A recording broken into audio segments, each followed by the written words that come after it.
Okay, we're going to go ahead and get started.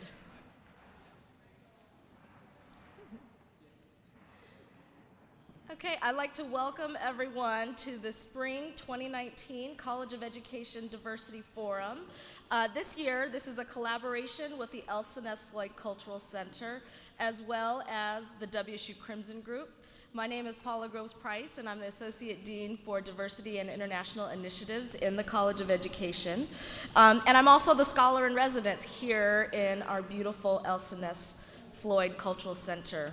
Before we get started, I do want to acknowledge that we have our colleagues that are watching currently on our feed. So I want to say hello to our colleagues on the WSU Vancouver campus who are all gathered together in a room, as well as our colleagues on the WSU Tri-Cities campus who are also there. They were texting me saying, "Are we missing something?" And I had to say, "No, we're just a little late."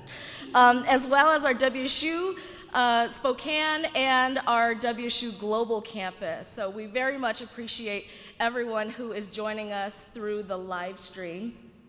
Before we begin, I'd also like to acknowledge that WSU sits on the ceded lands of the Nez Perce tribe and the traditional homelands of the Palouse Band of Indians.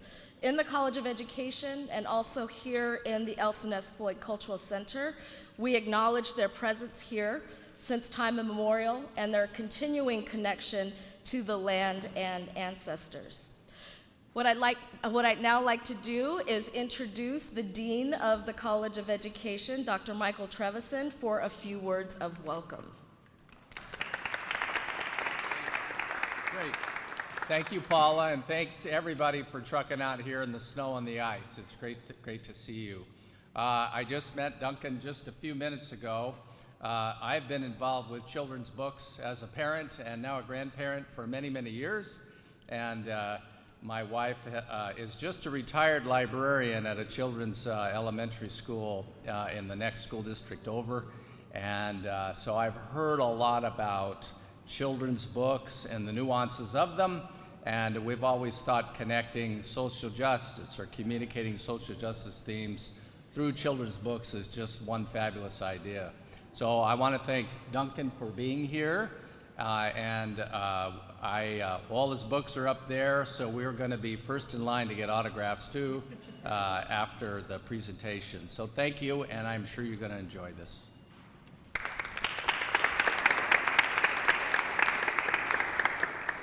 All right, thank you, Dean Trevisan. So how did we get an author, an award-winning author like Duncan Tonatiuh here to WSU and here in Pullman? So here in the elementary education program on the Pullman campus, students who are enrolled in a course titled Diversity in Schools spend their semester learning more deeply about what it means to be a culturally responsive educator. And one of their core capstone assignments, which is implemented in partnership with the Pullman School District, is selecting children's books that are written by authors of colors, whose books can also be utilized to teach issues of social justice and culture with elementary-age children. This year, students in the fall semester taught lessons based on books of our keynote speaker at Sunnyside Elementary School.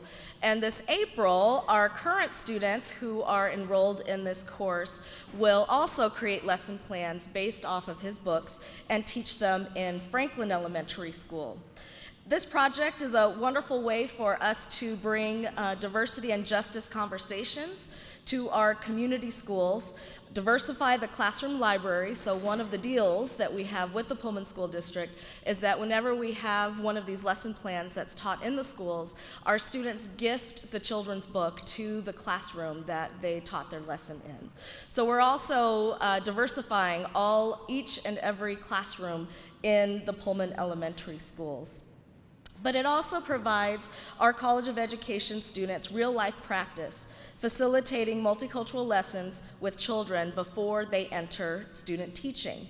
So we are very delighted that Duncan Tonatiuh accepted our offer to be with us this evening. He spent the morning reading his books to a very excited group of children from the Montessori School of Pullman, and then he visited with our teacher education students in the College of Education. So here to introduce our keynote speaker, I'd like to call student Kayla Palominos Hernandez to the podium. Kayla is an undocumented Latinx student here at WSU, majoring in English with a minor in Spanish. And upon graduation this December, Kayla hopes to enter our Master in Teaching program, where she'll also earn an endorsement in English language learning. She is a wonderful student, dedicated to justice and equality, and I'm sure that she will be a fantastic teacher once she finishes our program. So Kayla, please give it up for Kayla. I'm a little short. Let me put this down. So, as Paula said, my name is Kayla Palominos Hernandez, since I got married last year. It's a pleasure to introduce Duncan Tonatiuh Smith Hernandez. I actually, I really searched him up, and I'm not a scholar, okay?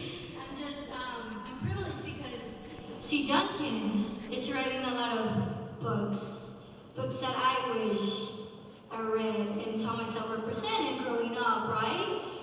And I think it's so important in our communities. And I was reading in your page, there's 5.2 million students, right, in the United States that aren't being represented, right? And there's usually a lot of what do we call it? Can we talk about social justice? Can we talk about immigration? Can we even talk about that when they're first graders? And my answer is, well, if they're already bullying, if they're already saying mean things to their classmates, they already, right?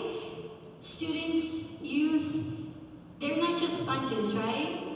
They take it in and they take it out. So I think it's very important as a future educator, and a lot of you that are already educators, right? That we understand that we need to include diversity and not just say it, right? So I think it's very important that Duncan is using his platform to create such books that as a child, I wish to have read and be represented.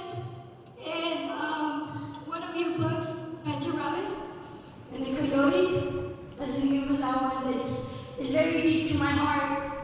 It talks about a lot of our stories, and my colleagues, individuals are here in this setting, right? The struggle of that journey that sometimes it's just put us a number, as you said, right? So I want to give thanks to Duncan, to the College of Ed, to Paola, so a lot of you for bringing Duncan to this place and acknowledging his work to a lot of our communities. It's very important. I cannot say that enough.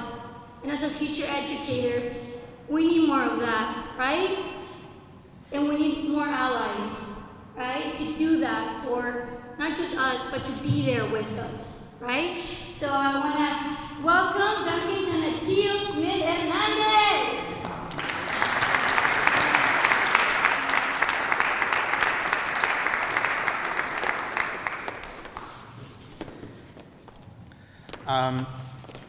Good evening. Thank you for having me here. Thank you for giving me the opportunity to speak and share some of my work, and thank you for the introduction. Yes, my name is Duncan, or Duncan. In Spanish, I pronounce my name Duncan Tonatiuh, and I write and I illustrate books. And what I'd like to do today is share a little bit of share some of my journey to becoming an author, an illustrator, talk to you a little bit about how I do it, why I do it, what I hope it accomplishes, some of the things I've learned, and I definitely want to give you guys a chance to ask questions if there's any questions, and yeah, this is a great opportunity to share my work, but also just to kind of learn and see from others, and see from students, see from teachers. It's always very powerful when people connect to my work, and very rewarding. So I'm very happy to be here. So I grew up in Mexico. I was born in Mexico. I grew up in Mexico. I grew up in a small city called San Miguel de Allende. in central Mexico, a very pretty city.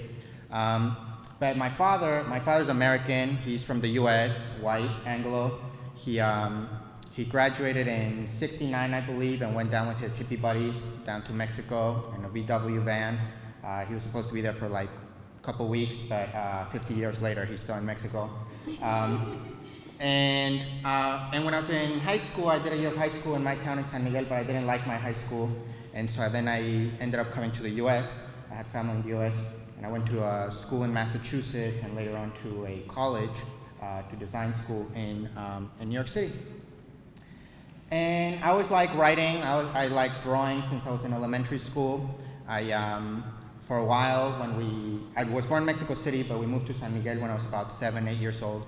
And when we moved, we didn't have a TV. I didn't know many of the kids in my neighborhood and my school. So when I first moved there to San Miguel, I would borrow a lot of books from my school library. And they had this series called Choose Your Own Adventure, and I would borrow a lot of these Choose Your Own Adventure books, and I would read one and then take it back and borrow another one, and I wanted to read the whole series.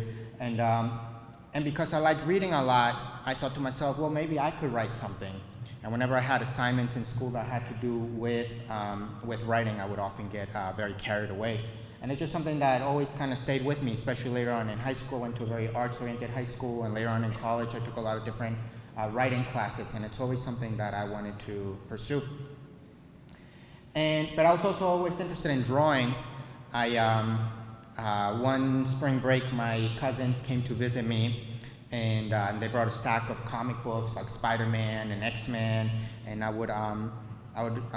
we would read comic books, but then we would try and make up our own comic books, make up our own superheroes, and we'd fold pieces of paper or grab notebooks and create our own characters, make up our own stories. And I've liked drawing ever since. I've always kept drawing. I kept doing it in middle school. In middle school, I was really into political cartoons, and I would cut them out of the newspaper, and then I would try and make my cartoons of my classmates and my teachers, and they didn't like them very much because I would always draw them with big teeth and big ears and big noses. And then later on in college, I did a lot of, in high school, I did a lot of painting and black and white photography, and so just something that I always was interested in. But what happened is, when I was about 15 is when I came to the U.S., and as I started spending more time in the U.S., I began to miss things that were around me. Growing up in San Miguel, the food, the music, different traditions, different holidays, and I just began to realize for myself how kind of unique certain things were. I think sometimes when you live in a place, you take what's around you for granted, and then being away from San Miguel, from Mexico, I just began to realize that, certain holidays, like the Day of the Dead is a very unique and special holiday, or different celebrations, or certain things. And I just kind of became more curious about my heritage, my culture. And so whenever I had assignments in school, I would often relate them to my culture, to my heritage. And so my last year in college, my senior year, I had to have a senior project. And I became interested in the subjects, and I've also been interested in social justice and I was taking also different classes, like a community organizing class, an immigration class, just different things. There was always a theme that interested me, and I wanted for my senior project something where I could relate those things, kind of art and social justice. And so at the time, I volunteered at this, sometimes I volunteered at this worker center in New York City, where there are people of different backgrounds that were having problems at their job, that maybe they were not being paid fairly, or their tips were being stolen, they did not have access to sick days, just the working conditions weren't good. And there are different people of different backgrounds. Some people were undocumented, some people were citizens and people with documents, legal immigrants. But they were all there because they had some of these experiences. And some of the people that I met there were mixed. And Mixtec is Mixtec or Mixtec is an indigenous group from the south of Mexico, from states like Guerrero, Oaxaca, Puebla, and I was very intrigued by this, because the people I met, they spoke their own dialect. They spoke their Mixtec dialect. They maintained some of their traditions from their small villages in Mexico, but now they were in this large city and a different country. And I just thought that experience and that journey was very interesting, and I wanted to make a project about it. And when I decided to do that, when I decided that was going to be my project, and at the time I was very interested in graphic novels. I like different graphic novels like Persepolis, like Mouse, like Palestine, different projects I had seen that used, through a graphic medium, talked about issues like the Holocaust or the Iranian Revolution, that were able to talk about those sort of topics about politics through that medium. So I wanted to do something similar, but I wanted to make the artwork different somehow.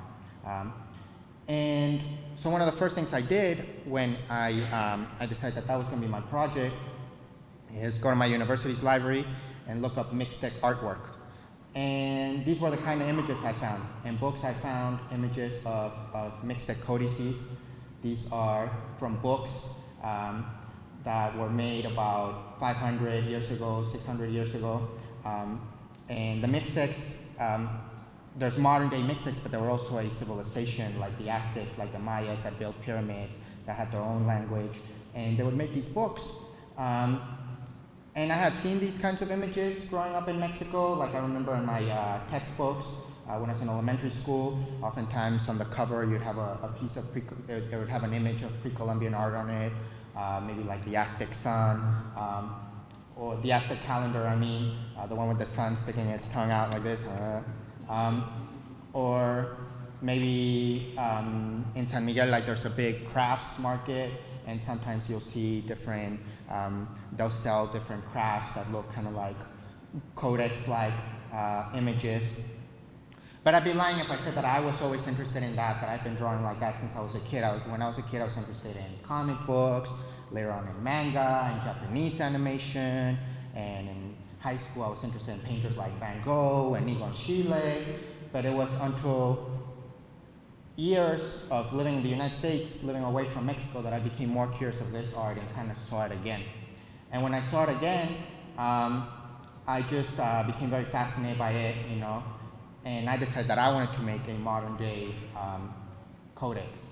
And so I looked at these images and how they're always in profile, how the ears are drawn, the hands, the feet, how they're very stylized.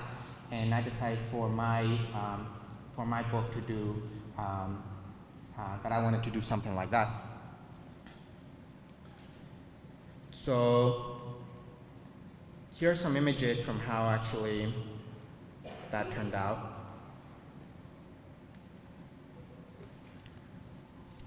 And so I tried to, to look at the ears, how everything is very flat. 1 second, please.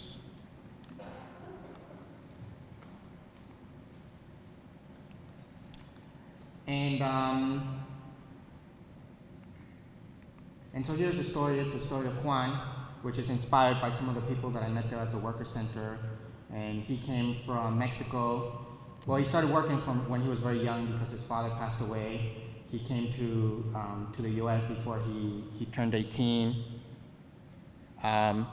And then he came to New York City, and at a time where the neighborhood where he lived in was very violent. And he lived in this crowded apartment with his cousins and his uncle. And then here on this spread is some of the jobs that you often see the Mexican guys, the Mixteco guys in New York have, like working as a grillman or in delis or delivering food in supermarkets as prep cooks. And then he started working at this restaurant, and he worked there for many years. That's where he met his wife, who used to work there making spring rolls, taquitos. But then there was this waitress some years later that started working there, and she would always tell him that she wanted to go have the happy hour with him. And he would say to her, "What do you mean? I'm a married man. I can't go have the happy hour with you." And actually, this is as far as I got for my project at school. And then the story actually continues, and it's about, she's not hitting on him or interested in him like that, but he starts talking to him about that it's not fair that they're being paid so little, that they don't have access to overtime pay, that the boss steals their tips. And eventually he starts organizing with other of his coworkers, and they organize a protest, and they're able to recuperate money, wages that they were owed. And then later on, he starts helping other people at the worker center also. And so I did this project, and a professor at my university thought it was very interesting, thought it was good. She thought the illustrations were very interesting. And so she had illustrated some children's books, and she introduced me to an editor who published children's books. And he liked my illustrations, and he said, if we receive a manuscript, a story that we think suits your style, we will be in touch because we'd like you to illustrate a book for us. And I said, yeah, that'd be great. I would love to do that, but I also write myself. I'm actually taking a bunch of writing classes. It'd be great. Maybe I could write something. And he said, sure. He told me some basic things about picture books. Even though I've always, I had been interested in pursuing a career in the arts, in visual arts, and in writing for several years, I'd never really considered doing children's books. It was just I always thought of doing work for adults. But then I met this editor, and this sort of opportunity came up, this door opened. And so he told me some very basic things about picture books. He said, usually they're 32 pages long or sometimes 40, and part of the reason is just it's just cost effective, because that's an easy way to bind the book, to print it. It's a cost efficient way to make a book. And it's also a good length for the book. He said, leave a page there for the copyright, leave a page there for a title page, maybe make your protagonist maybe a young person or an animal, someone that young readers can identify with. He just told me some very basic things, and he said, and if you write something, here's my card, here's my email, send it to me, and we'll take it from there. And so sometime later, while I was still working on this project, finishing this project for my senior project, I had an idea for a book about two cousins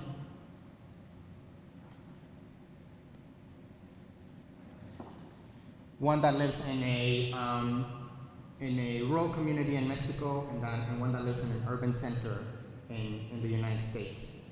And so they send letters back and forth to each other about their everyday experiences. And so I wrote the manuscript. It's the first picture book, children's book I had written. So I thought, I should make a rhyme like Dr. Seuss. And I wrote the book, and then I sent it to the editor. And sometime later he responded and he said, I really like your illustrations. And I think this idea of these two cousins, one that lives in a rural community in Mexico, one that lives in an urban center in the United States, is very interesting and strong. We'd like to make this book happen, but no rhyming, please. My rhyming wasn't quite that strong. And so I revised the story several times. Eventually it became my first book, and it became my first job when I graduated from college, and it became this book, Dear Primo, a letter to my cousin.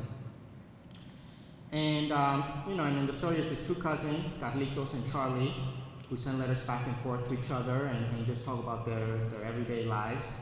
One writes his bicicleta to school, the other one rides the subway. One likes to play football, the other one likes to play basketball. One likes to eat quesadillas, the other one likes to eat pizza. These are some of the games that Carlitos plays. These are some of the games that Charlie plays.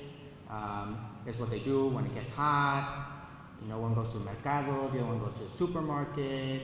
And so throughout the book, it's I try to show the differences, the different traditions they celebrate, but also the similarities. Because maybe one of the cousins likes to, play football, and the other one likes to play basketball, but they both like sports, or they both like cheesy food, or they both like to spend time with their friends, with their family, and that's one thing that I've learned by living in Mexico and the United States, and because I've spent time in both places and I have family in both places, I feel I've really seen this, that even though there's a lot of differences between both places, there's more similarities than differences, and I think that's especially true about children, regardless of where in the world they're from or where in the world they are. And this book was very much inspired when I was in school in New York. For a while, I lived in this neighborhood called Sunset Park, and in Sunset Park there's a large Mexican community, and when I first moved there, it was the winter, and what impressed me the most were the kids, because the kids looked just like the kids that I had grown up with in San Miguel. They was like the same face. They were like the same kids. But then Sunset Park was the middle of the winter, so they were all wearing like big jackets and speaking English, and there was like the Manhattan skyline in the background. And whereas in San Miguel, where I grew up, it's pretty warm most of the year. Everyone speaks Spanish. The houses are small but very colorful. So to me, it was like the same child in a different environment. And that was a big inspiration for this project. And so I made this book, and after I made this book, I wrote something else, and I sent it to my editor, and I would assume that anything I wrote would become a book. But I sent a manuscript and said, oh, I don't know about this, I'm not sure about this, or maybe you need to work on this some more. And so getting my first book published was pretty smooth, but then to get my second book was a lot more, I got a lot more rejections, it was a lot more challenging. But eventually I made a second book and a third book, and now I've made, I think this fall I have my 9th book with the same editor is coming out. So we've had a very good working relationship, and I've really come to enjoy making children's books because I like drawing, I like writing, I like drawing, and I get to learn about things that I want to learn more about, and I also get to share things that I find important, that I care about. And so I want to show you a little bit of a couple other books.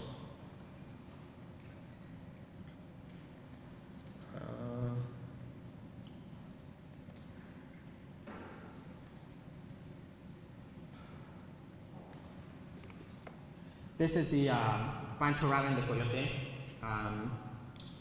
And when I first started work on this book, I thought of making what they call a fractured tale, maybe doing something like the Little Red Riding Hood, but kind of giving it a twist, making it a little different. I was at this workshop once, and there was an editor from a publishing company somewhere in Europe, and he talked about how he never thought he would publish a book about the Little Red Riding Hood, but then one day this illustrator came up to him and showed him these illustrations of the Little Red Riding Hood that were so original and so different and so creative that he said, even though this book has been done so many times, I have to publish this book because this is such an interesting take on it. So when I heard that to me was like, well, I want to make a book about the Little Red Riding Hood that is so unique and so different that an editor will want to publish it. And so, I thought, well, maybe I can do, maybe instead of wearing a hood, she can wear a rebozo, like a traditional Mexican shawl. And maybe instead of a wolf, there can be a coyote. And then maybe instead of being set in a forest, it can be in the desert. So I tried changing a few things. But then I remember that coyote is slang for a person that smuggles people between the U.S.-Mexico border. And so I tried to make a book so it could be read in two ways. And I actually ended up moving away from the Little Red Riding Hood story and making the main character a rabbit. So hopefully this book can be read as a fable, but then also as an allegory of the journey that migrants often go through. So in the story here is Papa Rabbit, and he's leaving, he's going north because it has not rained, there's a drought, and there's no work or food in the rancho. And then he's coming home after several years after working the carrot and lettuce fields where he's been saving money. And there's gonna be this big fiesta for him. They're preparing him his favorite food, which is mole, rice and beans, warm tortillas, fresh aguamiel. There's gonna be this big party when he returns. The Papa Rabbit does not show up. And all the rabbit family is really worried, wondering where he is. And they wait long into the night for him. But then his oldest son, Pancho Rabbit, decides that he has to go find him. And he follows the stars north and walks for many hours. He packs his papa's favorite food in his mochila, and instead of running into his father, instead of finding his father, he runs across this coyote. And the coyote offers to help him, but he asks him for the sweet and spicy mole he has in his mochila, so he can show him a shortcut. And so the shortcut is taking Pancho, showing him to ride on top of the train. And he rides on top of the train. You can see that the coyote ate the mole because it's smeared there around his mouth. And you can see that Pancho almost falls off. And then he has to cross a river. But the Pancho doesn't know how to swim. And the coyote tells Pancho that he can help him, but that he's going to have to give him the rice and beans he has in his mochila. And then they reach this tall wall that separates the north from the south. And then they cannot go over the wall, they cannot go around the wall because it's so long. But the coyote tells Pancho that they can use a tunnel to go underneath the wall, that the snakes watch it. And maybe if he gives them the tortillas he has in his mochila, they will let him through. And then after they come out the tunnel, now they're in the desert, and they have to walk in the desert, but it's very hot. And so Pancho has to give the coyote the aguamiel, the drink that he has the sweet water drink he has in his mochila, because the coyote is so thirsty and so dizzy, and he's worried that if he doesn't drink something, they'll never get there. And then they reach this little house, and the coyote says to Pancho, "I'm so hungry from all that walking. Do you have any more mole, little rabbit?" "No, Señor Coyote, you ate it all." "Any more rice and beans?" "No, Señor Coyote, you ate them all." "Any more tortillas?" "No, Señor Coyote, the snakes ate them all. There's nothing left, not even a drop of aguamiel." "In that case," says the coyote, "I'm going to roast you in the fire. I'm going to eat you." The Pancho screams, "Help! Help!" And usually rabbits are faster than coyotes, but Pancho's so tired from the long journey that he cannot reach the door or the window. He only huddles in a little corner and watches how the coyote is getting ready to eat him. And I'm not going to tell you how the story ends, so you'll want to buy the book. There's copies there in the room over there. But so this story, it's a fable, and I read different fables and fairy tales to hopefully get kind of that structure and that feel. But it's also an allegory of the journey that migrants go through, like riding on top of trains, that often go through to come to the United States, crossing the river, walking through the desert. And, it's not my personal experience. Like I said, my dad's American, and therefore I'm a U.S. citizen also. I have a U.S. passport, and I can enter and exit the country easily. But growing up in San Miguel, there were a lot of my friends, a lot of kids from my neighborhood that I grew up with. Oftentimes, by the time they were teenagers, they would leave and go to Texas, go to California, go to other places to find work. And then they would come back, and I would hear stories of all the different dangers they faced, about their different experiences. And then when I came to the United States, I also met people like at the Worker Center and other places that had also had these kinds of experiences. And I wanted to, even though it's not my personal experience, I just felt that I wanted to talk about it and to write about it. And what I'd like to do is share a short video that some fourth graders in a school in Texas made after they read this book. It's a video they made. I wasn't involved with it. It was them and their teachers that made this video. And then I'll tell you a few things about it.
And so that was a video that these students made. I was at a book festival in Texas, and they had a tent where different authors would come and read their book, their latest book, and a class of students would introduce them.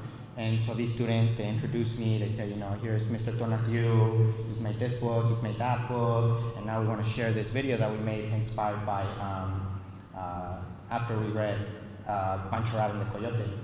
And so it was very moving when they showed it to me, and it also made me very happy in the sense that I felt that my book had helped them just kind of realize their voices are important, that just encourage them to talk about their experiences, realize their experiences are important, and I think that's one of the power of books, of children's books. In the United States, there's a very robust publishing industry. There's thousands of new books for young readers that come out every year. But of those thousands of books, only a very small percentage are about people of color. And even though the United States is such a diverse country, and the kids that are in the classroom are from so many different backgrounds, there's oftentimes very few books where they see themselves reflected or represented. In the back of the book, I include some statistics that talk about, I think there's about 5 million children of undocumented parents in the U.S., 1 million undocumented minors. The statistics, I gotta look which ones are the most up to date, but it's a lot of kids, and there's very few books that talk about their experiences. And I think it's very important. I think, like I said, I think it makes them, when you see your culture, the kinds of food you eat, the kind of language you speak, different traditions that you celebrate reflected in books, it helps you realize that your voice is important too, that you matter too. And I think it's also very important for other kinds of children, for children that may have a different background, that may have a very different experience. When you read these kinds of books, multicultural books, hopefully you learn about someone that's different than yourselves, and that way you get to know them a little bit, and so when you encounter them in real life, I think you're less likely to have prejudice toward people that are different than yourselves. And so that's one thing that I hope my books can accomplish, and one of the reasons that I make children's books. When I first started making books, it came out of this desire to kind of connect with my culture and learn more about it. But now I've been making books for about 10 years, and I've really come to learn about this need for these kinds of books. And one thing that I was saying earlier is for me it's very exciting. Making a book can be kind of solitary at times, because you work. I usually work at home or in my studio, or maybe I'll go to the library. But it's not like in a university or a school where you have a lot of classmates and peers and other people around you. I interact with my editor and whatnot, but we mostly just email, maybe a phone call every once in a while. But then to see the world, when the book is done and come out into the world and see how people react to it, that's very exciting. And what's even more exciting to me is to see people using the book in the classroom and kind of making it their own, and developing different curricula and developing different projects around the book. So it was very fulfilling when those students showed me that project on many levels. Does anybody have any questions so far?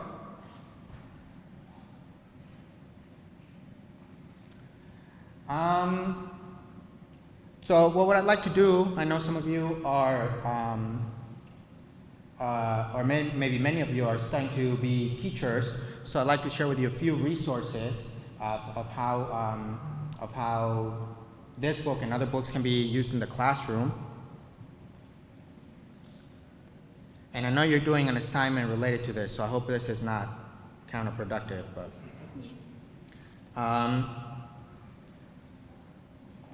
so Pancho Rabbit, it won an honorable mention from the Americas Award. And the Americas Award, one thing that they do that's really great is they make a lot of educators' guides.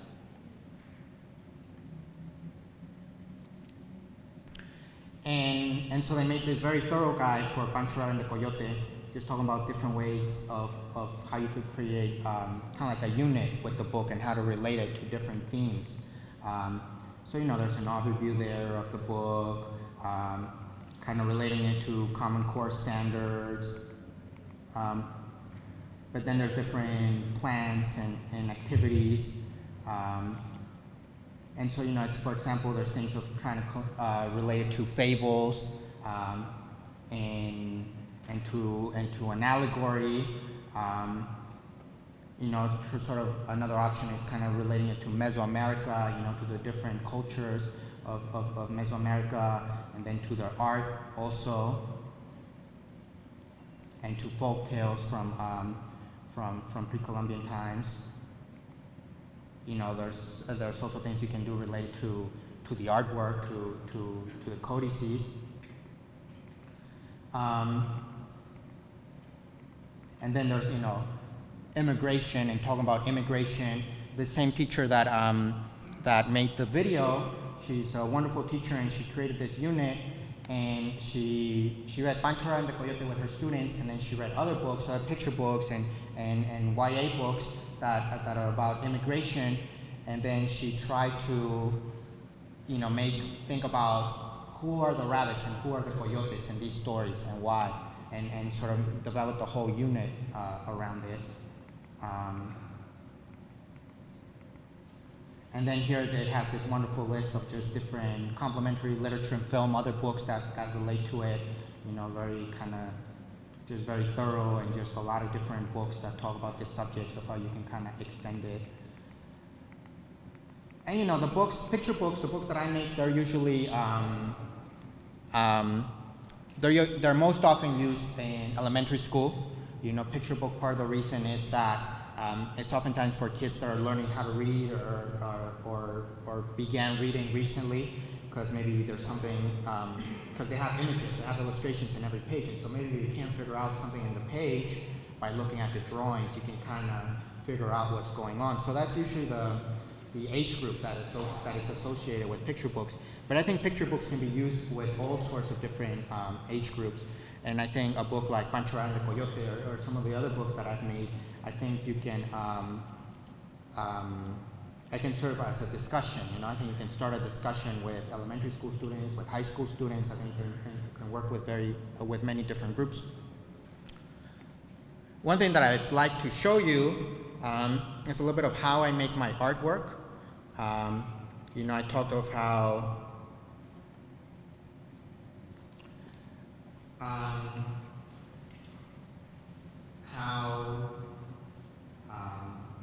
people are always in profile, the way I draw ears, the way I draw hands, comes from looking at these kinds of drawings.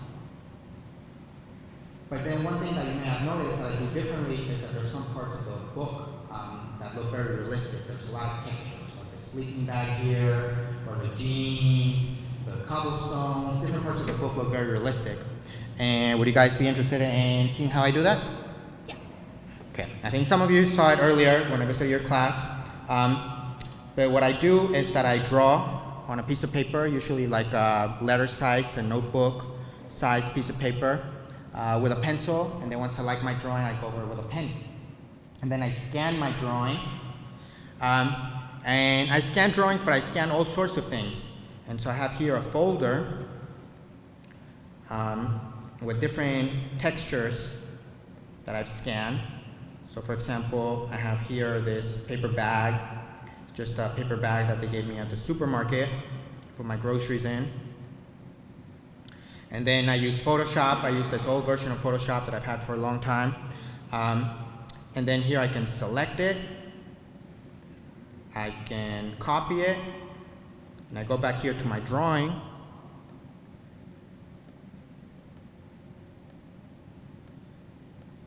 Choose different areas, and then I can paste into it.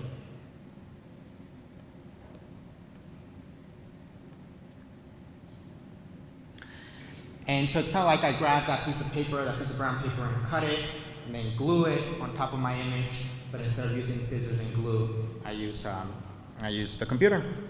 And I'm kind of messy, so it works for me. And then, for example, I can give them jeans. give them black jeans, purple jeans, red jeans. I'll give them blue jeans. And same thing, I copy and paste. So I can just put a pair of jeans on top of the scanner. And then I can paste into it. And some things are hard to scan. You know, so for example, hair, I could try and put my hair in the scanner and scan it somehow. But instead of doing that, I can take a photograph of someone's hair, or I can just find a picture on the internet. And so I like using this photograph I found. Like this one. And so I select it, I copy it,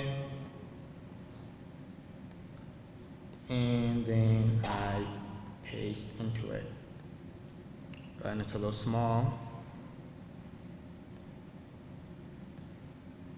I stretch it out, rotate it around a little bit, and then that becomes the hair. So, you know, if we go back to the book, you can see for all the different parts, you know, for all their clothes and all the backgrounds and the floor, all the different parts of the book, I make them using this technique. Any thoughts, questions? Yes? I was wondering if you could estimate, I know probably every book is a different project, but from start to finish, how long does it take? It usually takes me between 6 months and a year to make a book. So, you know, some books, I've done several nonfiction books. And so for those, the first step is researching.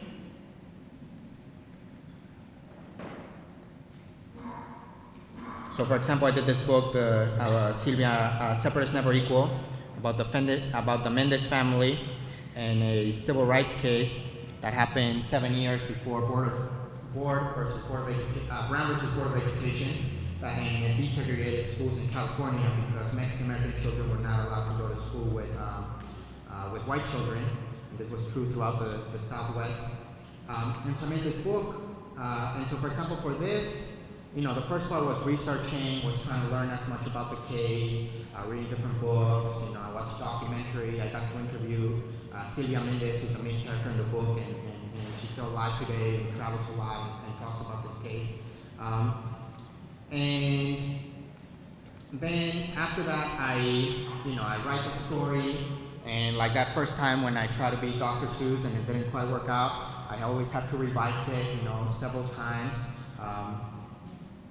I usually do like 3-4 major revisions, and then it's smaller revisions, you know, little tweaks. And when I write, I always make little thumbnails I always have the design of the book in mind, what's going to be in each page. And but I'll just make little doodles, little thumbnails. And then once the book, maybe the text is not totally perfect, totally finished, but it's close to being done, then I'll start doing sketches, drawings for the whole book, but just in black and white without any color and texture. And then, you know, once the text is done, once the sketches are done, then it's when I start putting color and texture. And the first part is the more creative part, you know, when I'm first writing, when I'm revising. It's also the hardest part sometimes. It's always the hardest part because sometimes you get stuck. When I put the color in the illustrations like I showed you, it takes me a lot of hours, a lot of days, because I pay attention to all the little details, and so it just takes me a lot of time, but I don't have to think as much. So, you know, I can have music playing, the news, or, you know, sports on TV or something, a show, and so it takes me a lot of time, but it's not as, I need to be as focused, so to speak.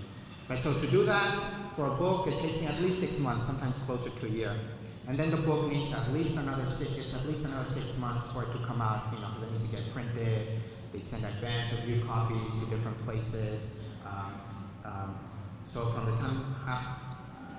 the time that I first start working on a book, an idea that I'm working on gets approved, that I'm able to sell the book, till the time that someone's actually holding the book in their hands, it's at least a year, sometimes closer to 2. So we have a question from the Tri-Cities campus, and one of the students wants to know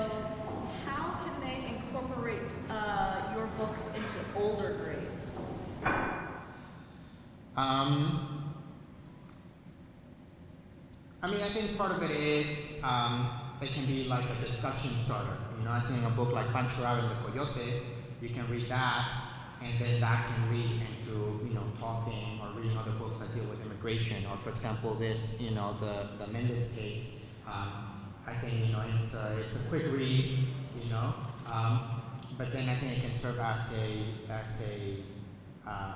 discussion starter, maybe as a way to maybe you can encourage students to learn about other cases. You know, maybe you know, when we teach civil rights and we learn about civil rights, we often focus on some very big historical figures that are very important, but there are also all sorts of other figures that are maybe not as well known, like the Mendez family, for example. And so I think, you know, maybe reading a book like this with an older grade then can lead to learning about other cases, about other similar cases that happen at other times, or about other people that also experience discrimination. So I think they can often be used as conversation starters. I think they can definitely work with older grades. Thank you. Other questions from the Pullman campus? Yes. Wait, I gotta bring you the mic so that our global campus folks can actually hear the question. I don't know if you're familiar with the Netflix show cartoon called Legend Quest. With the what show, sorry? Legend Quest. It's supposedly made in Mexico, and the last episode is about basically they face legends from different cultures, but by the end they face Quetzalcoatl. It's demonized basically in this show. So it's not really a question, more like a comment to see how your art is, can be like totally opposite of those still antagonizing those ideas of demonizing the Mexican culture or Aztec culture. You still can see that. And my question for you will be, is your books distributed in Mexico or all over the world? Can you explain more about that? Yeah. So I'm not familiar with the show, but so my books, all the books that I have made, have been published in the U.S. in English with some Spanish in it. Now, fortunately, some of my books are available in Spanish also, and are available in the U.S. and also in Mexico. You know, I've worked with this publishing company with Abrams, and they've been very supportive of my work, but they don't have much experience publishing books in Spanish, so they themselves have been very apprehensive about trying it out. But you know, that's often a question that I'm asked, you know, about, I know there's a big need for books in Spanish in the US. And so fortunately there's more available now. There's a couple, there's this book, Separate is Never Equal, is available in Spanish. Dear Primo is available in Spanish. And then also this book, The Prince and the Warrior, La Princesa y el Guerrero. This one is also available in Spanish. And Pancho and the Coyote is supposed to come out in Spanish soon, sometime this year. So a few of them are available now. But they've primarily been published in English in the United States. Okay, more questions? Do we have questions in this room? Okay, I have another question from Tri-Cities. And the question is, let me read it correctly. In one of the classes, students are learning about the writing process and keeping writers' notebooks. Do you keep a notebook yourself? And what kinds of techniques do you use in your own writing process to help you get from start to finish?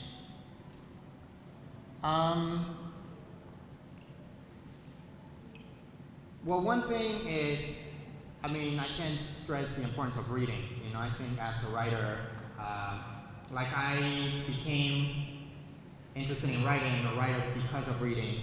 And you know, so oftentimes when I'm working on a project, I will, you know, one of the first things I do will kind of read to kind of get sort of motivated and soak in and see how other authors do it. And then hopefully that'll also come out in my work. So I would say that that's one, if you are interested in writing, I think one important thing is to be a reader and really pay attention and to really read like a writer, pay attention to how people, what choices different writers make in their books. And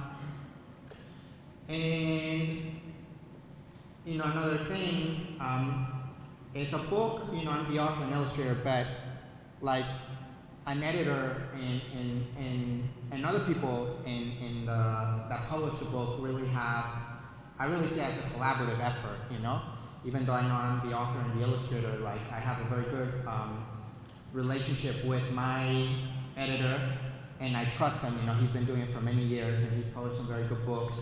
And when I write something, he'll give me feedback, he'll give me comments, he'll ask me questions, and I think that's very important to help me look at things differently sometimes.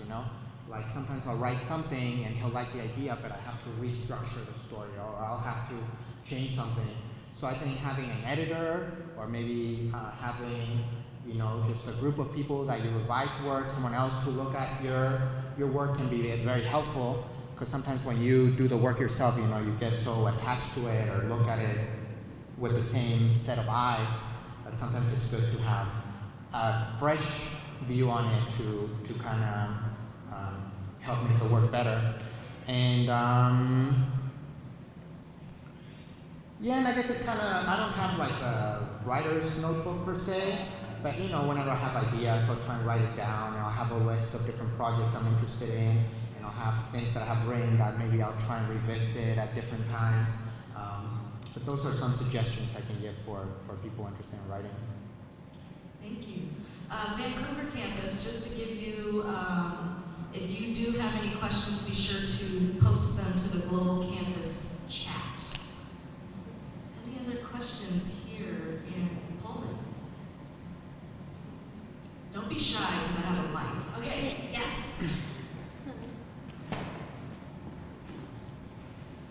My question is there any aspect from either Mexican or American culture is there any aspect of these different cultures that you feel is underrepresented or under-discussed that you want to sort of push into the light? You know what I mean? That's a good question. So I think, there's this, I mentioned earlier just the small amount of books that talk about, people of color, about Latinos in children's books in the U.S. and in books for young readers. So, I think the first step is to just have more, hopefully have more out there. But I think hopefully as there are more books published, then I think it's just important to show the variety. I think sometimes there's themes, kind of like recurrent themes that, and I think there's just, like Latinos, Latinx are not this monolithic group, there's people from so many different countries with so many different experiences, people that are maybe recent arrivals, maybe people that have lived in the United States for generations and generations, and I think, people that are mixed race, I think there's just such a variety, such a diversity within the Latinx community that I do hope that as there's more volume of these books being produced, that there's also more variety in the kinds of stories that are told. I'm interested, in themes that I've drawn in are like social justice, history, art. Those are some of the themes that I usually end up talking about in my books. But yeah, I do hope that as there are more authors and illustrators out there, that we see a wider range in what Latinx children's books are about. Any other questions? Okay, well, thank you very much, Duncan. On behalf of the College of Education, we have a swag bag of goodies for Thank you. And the one that we're very proud of is we would like to give you a hashtag Agents of Change t-shirt as well. So Very cool. Thank you very much.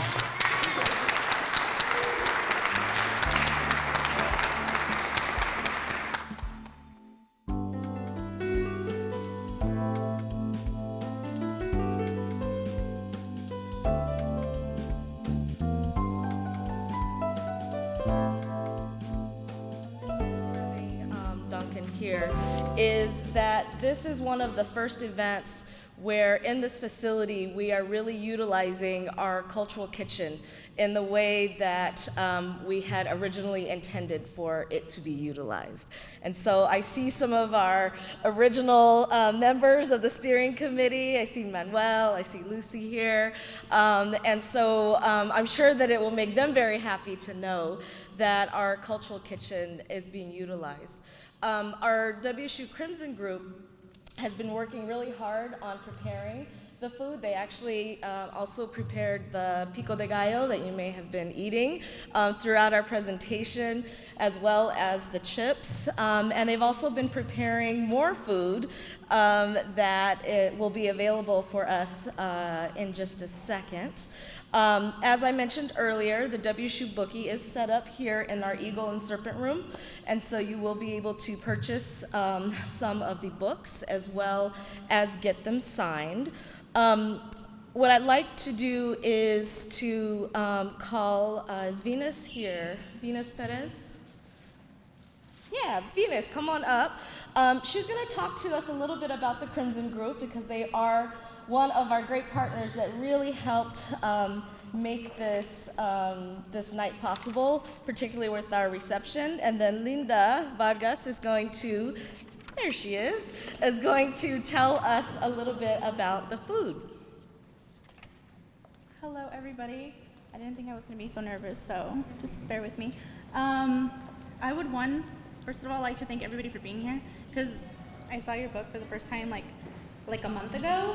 We were at Taco Tuesday, and I saw your book, and I honestly almost cried because you use Spanglish and workers' rights, and it was, you also used the improper terms of saying things, and I myself spoke the improper terms of English. So I just want to thank you so much for opening that path, because my future children will definitely be reading your books. So I'm going to be speaking a little about the Crimson Group. The Crimson Group is a support and advocacy group on campus. We are student-led, which means all of our officers and our members are students. Why is this so important? Because we don't get paid for this. So the amazing work that we're doing is because we're passionate about it. And with that passion, I just want to talk about like the things that we do. So talk about last semester. Last semester we did a fundraiser at the zoo, which was a bar, and that fundraiser was so amazing because it was with staff and students. We were able to fund about, if I'm not mistaken, $3,000, and half of that was for DACA renewals and for Kooks feeding Kooks. And just honestly, I just want to remind how important that is, because a DACA renewal is almost $500. It's $495. So I myself, I pay $300 for rent, so it's $200 shy. That's a lot of money that a student has to pay out of pocket, and we're able to cover that for them through that fundraiser. Another thing that we're currently working on is taking our students and our members to Latino Legislative Day so they can be able to fight for their rights, and being out there and being able to talk to senators and making moves, because you mentioned you started young, seeing things that, with the art, you didn't see it everywhere, and just having a common ground and seeing people that are fighting for the same thing as you are is so important. Sorry, I just lost my train of thought. So I'm just going to talk about what we do. So I myself, I'm the fundraiser chair. I will try to raffle anything. We've sold tacos before, out of our apartments. We've made decent money out of that, and it's crazy because we went all the way to Tri-Cities to get the meat because Pullman does not have meat. We went to Tri-Cities to get tortillas because they don't have the proper tortillas in Pullman. It's just ridiculous the things we will do to fundraise money. So another thing that we do for our students is, being undocumented, coming from a different background and agricultural background as well. I know that I was approached and I was told, hey, if you need to get out of the dorms, we can help you do that. So that is actually something that we do for our students. If you can't afford to live in the dorms, we can help you get out of there. We will help you find an apartment. We will help you find a roommate for next year. I'm really pushing for us to be able to cover the fee for you to get that apartment, because money should not be a reason why you can't pursue your education. And the Crimson Group, one of their pillars is pursuing their education, advocating for their community, and having that support here, because a lot of the undocumented community and immigrant community, they're first generations coming into this campus. So having that support system there for them and having those resources there for them is one of the things that we focus on. We constantly talk about like the resources on campus. So the $500 emergency fund that a lot of people don't know about, we remind our students that that's there for them. We do workshops on how to apply for FAFSA and financial aid and the importance of that. Kayla always comes in and does workshops and those questions that you're always iffy about, because we're once again, as first generation students trying to apply for loans and figure all that money situation out is so hard, because our parents aren't there to help us with that, because we are coming here with fresh eyes. We constantly remind our students of other resources like the food bank, the food pantry, the Women's Resource Center, events that are happening on campus for them to learn resume building. If there's any situation whatsoever, if our students are struggling with their classes, like how to get those resources to them, because even though there's multiple tutoring centers on campus, those resources aren't being put out there for them to know. And most importantly, we're opening up a platform for the students to feel comfortable, to know that they're not the only ones that have been struggling. Applying to get loans is so important. How to get your books. As a freshman, I myself didn't know how to get books, which sounds very silly, but they don't teach you that in Alive. And you think that you're just gonna go into the bookstore and they'll have the list for all the classes. No, that's not how it works. So college is actually very scary, and focusing on that first generation students and Spanish speaking students and undocumented students and DACA recipients is a community that is lacking resources, and that is also a scared community, and the Crimson Group is here for them in any way possible. I know I'm missing so many other things, but my mind is honestly going blank right now. But the Crimson Group, if anybody is interested with working with them, we are here. We will fundraise for you. If you need a DACA renewal, if you know any individual that needs resources, please send them our way, because we are here to make them feel like a home. Thank you. Thank you, Venus. So as you can tell, Crimson Group is very, very busy, and they do a lot of work. And so it was especially special for us in the College of Education to have the Crimson Group want to work with us to prepare this amazing food that we have. What we're gonna do is we're gonna actually have everybody eat, and then while we are eating and enjoying the food, Linda is going to explain to us a little bit about what we have. But we have just to give you a little bit of a preview, so you know what's up there. We have fresh handmade tortillas. We also have some pozole, and it's a vegetarian pozole soup.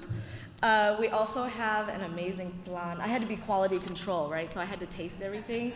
And we have some amazing flan as well. For dessert, we also have some aguas frescas. Frescas? Yes. And I'm not sure what the flavors are, but do you know what the flavors are? All right, there you go. Save some horchata for me. And so with that, I want everyone to enjoy. I just want to acknowledge a few people who did a lot of the food preparation. So Martine, Shayla, Linda, Celeste, Carol, Jocelyn, Anna, Gina, Alejandra, Yadira, Jeremiah, Carolina, and our organizer-in-chief, Kayla. Thank you so much for all of your labor and for all of your and for everything that you've done for us. Thank you so much.